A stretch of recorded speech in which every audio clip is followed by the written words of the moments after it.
between two guys overlooked coming out of high school, Josh Allen and Carson Wentz. Both of these guys trained by Craig Bohl while in college.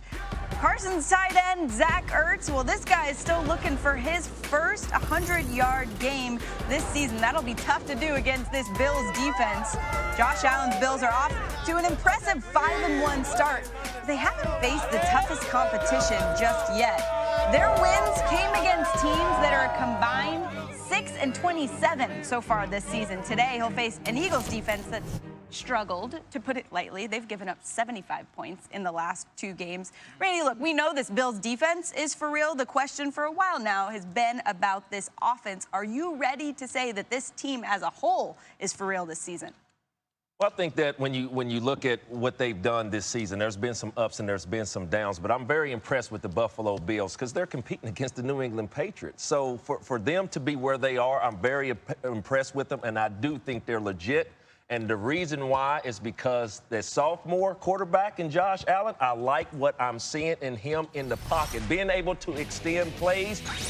But the most thing that I really love is how accurate he is out of the pocket. There's been some situations this year. It's been second and long. It's been third and long.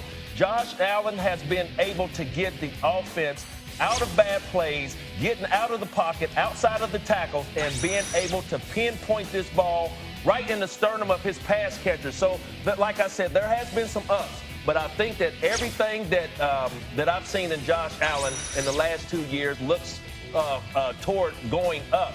But when going today against the Philadelphia Eagles and all the big plays that they've been giving up in the secondary, I don't see why Josh Allen and his big escapability can't continue this.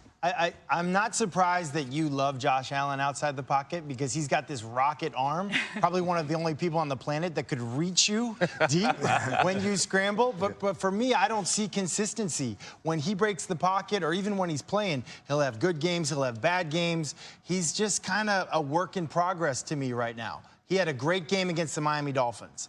Then he had some okay games. He had a terrible game against the Patriots, terrible game against the Jets. So, I just don't see the consistency. Do I think he has a bright future? Yes, I do.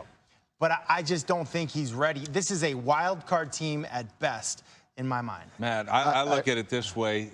Sorry, Teddy. I look at every quarterback has looked awful against the New England Patriots. But I look at this. Statistically, he's improved by leaps and bounds. He's last year, 53% completion rate. Now he's up to 62.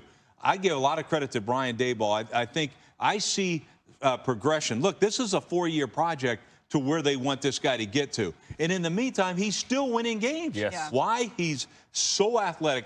Probably the second or third best athlete playing the position in the league right now. And you mentioned that great arm he has. But if he can get to where he is a little more consistent, watch out for this team. Their defense is lights out, yeah. by the way. And it starts through the middle of the defense. We talked about it.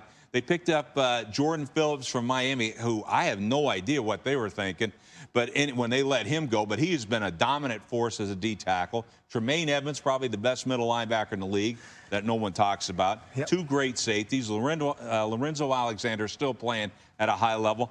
And they're playing at home, where, by the way, the fans are going to go ballistic. How many fights are going to be in this one? Because I'm telling you, there are going to be 100 of them in the stands with the Eagle fans and Bill fans. Not a good mix. I just don't see it. I don't see it. That's me. I mean, I hate to pump the brakes and put the water on the fire, but this team is not for real. You love doing that. No, it's not. You don't see my foot, but I'm pumping the brakes right now. Josh Allen is reckless. All right, as a defensive coordinator or a defensive player in a defensive meeting room, you'll say, keep him in the pocket so he can't get out, and what Randy's doing. And sometimes when he gets out, it seems like he's trying to score on every play. Because I watch him, it's like, what are you doing? Throw it away, get down. He's running around. He's getting knocked out in games, which maybe they could have competed even more against the New England Patriots if he knew how to slide. But he's trying to do so much over and over again. Inconsistent. What that means to me, you're just not very good right now. And you're the problem why this team is struggling, because defensively, they do have some good things. It's going well defensively, but until Josh Allen doesn't throw it to the other team 2 to 3 times a game, all they got to do is catch it. That's what defenses know. And until then, I'm pumping the brakes on these guys. I don't just see them add doing on that, anything. fumbles are just like an interception. You don't show up in your stat sheet all the time, but he's a fumbler right now as well. Yeah, only one interception in the last 2 games. And look, we said it before, they haven't really played anybody. That's like the common thing to say this time of year, of course, outside of the Patriots. But if you look at their schedule going forward, so far they've had the 3rd easiest schedule in the league. From here on out, they've got the 5th easiest schedule. Next Okay, ask me again. Yeah, ask me again Redskins, after a few. Browns, We'd like to Dolphins, change our answers. Broncos. We would like to I'm change just our saying, answers. there are It might be only the same 3 thing, yeah. impressive teams left on their schedule. And look, no matter what you say about the sophomore quarterback, at the end of the day, if you win games, that's all that matters. Amen. Even if you're not right. really Look, developing. they're winning ugly, but they're winning. Yeah, Stay healthy. That's all that counts. All right, coming up, we've got more from Mort and Adam. Guys, what else are we seeing later?